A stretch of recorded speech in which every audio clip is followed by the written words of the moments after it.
आप सभी को प्रभु यीशु मसीह के नाम में स्वागत करता हूं। मैं विश्वास करता हूं आप सभी लोग प्रभु यीशु मसीह में अच्छे होंगे।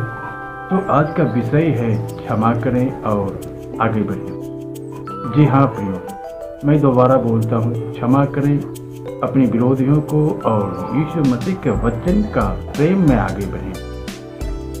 जी हाँ प्रियो, आज मैं आपसे बात करूंगा मौत के चुंबन के बारे में।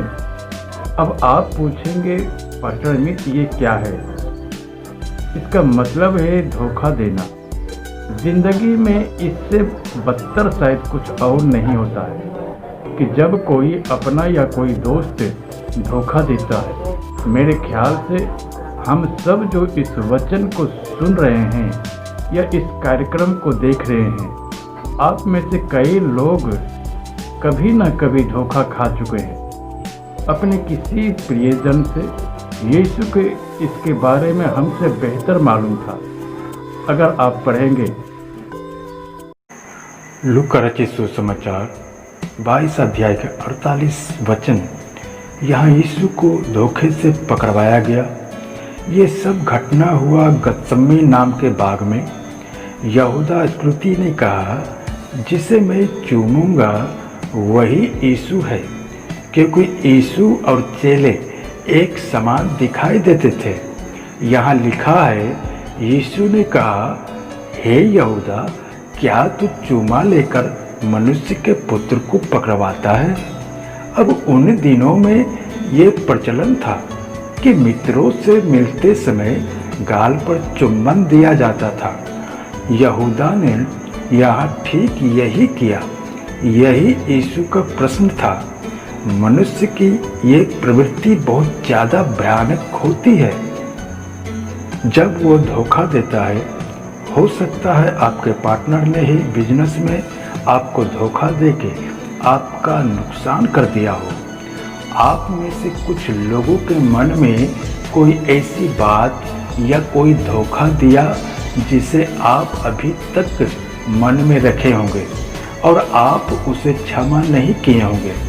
आप बोल सकते हैं कि हाँ पास्टर अमित, मैं इस बात को भूल नहीं सकता, मैं उसे माफ़ नहीं कर सकता, मैं उससे नफरत करता हूँ। खैर मेरे प्रियो, आपको क्षमा करना होगा, क्योंकि यीशु ऐसा कहता है ना?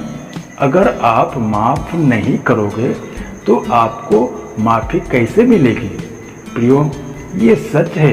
यीशु ऐसा किसी कारण बस ऐसा कहता है और इसका तात्पर्य उस मनुष्य से नहीं, ये आपके और मेरी भलाई के लिए है। क्योंकि अगर आपके मन में किसी के लिए बैर है तो आप मुक्ति नहीं पा सकते। ये आपके पैरों के लिए बैरिया है और इस बैरी को आप घसीटते लिए फिरते हैं। क्षमा नहीं कर पाने के कारण आपके अंदर कड़वाहट आती है जो नफरत में बदल जाती है? यही नफरत आपके अंदर बीमारी लाती है। लोगों को इसलिए ही कैंसर होता है, सब मामलों में नहीं, पर अधिकतर 99% तक बीमारियां रोग दिमाग का उपज है। आपका शरीर बीमारी का घर बनता है जब आप अपने अंदर क्रोध, बैर, क्षमाहीनता पाल कर रखते हैं, है ना? हमें खुद के लिए दूसरों को क्षमा करना है, सबसे बढ़कर परमेश्वर के लिए, क्योंकि ऐसा उसने ही हमसे कहा कि हमें क्षमा करना है। मुझे याद है एक फिल्म थी ब्रेव हार्ट, स्कॉटलैंड वाले इसे जरूर देखते हैं। ब्रेव हार्ट में मैं सुडाउन लोजवान को नहीं भूल सकता। जब Robert Bruce brave heart William balance का पीछा कर रहे थे, अगर आप में से कोई देखे होंगे तो आपको मालूम होगा वो घोड़े से गिर जाता है। तो ये स्पॉटवासी जिसका चेहरा नीला और सफ़ेद है, उसने योद्धा के कपड़े पहने थे।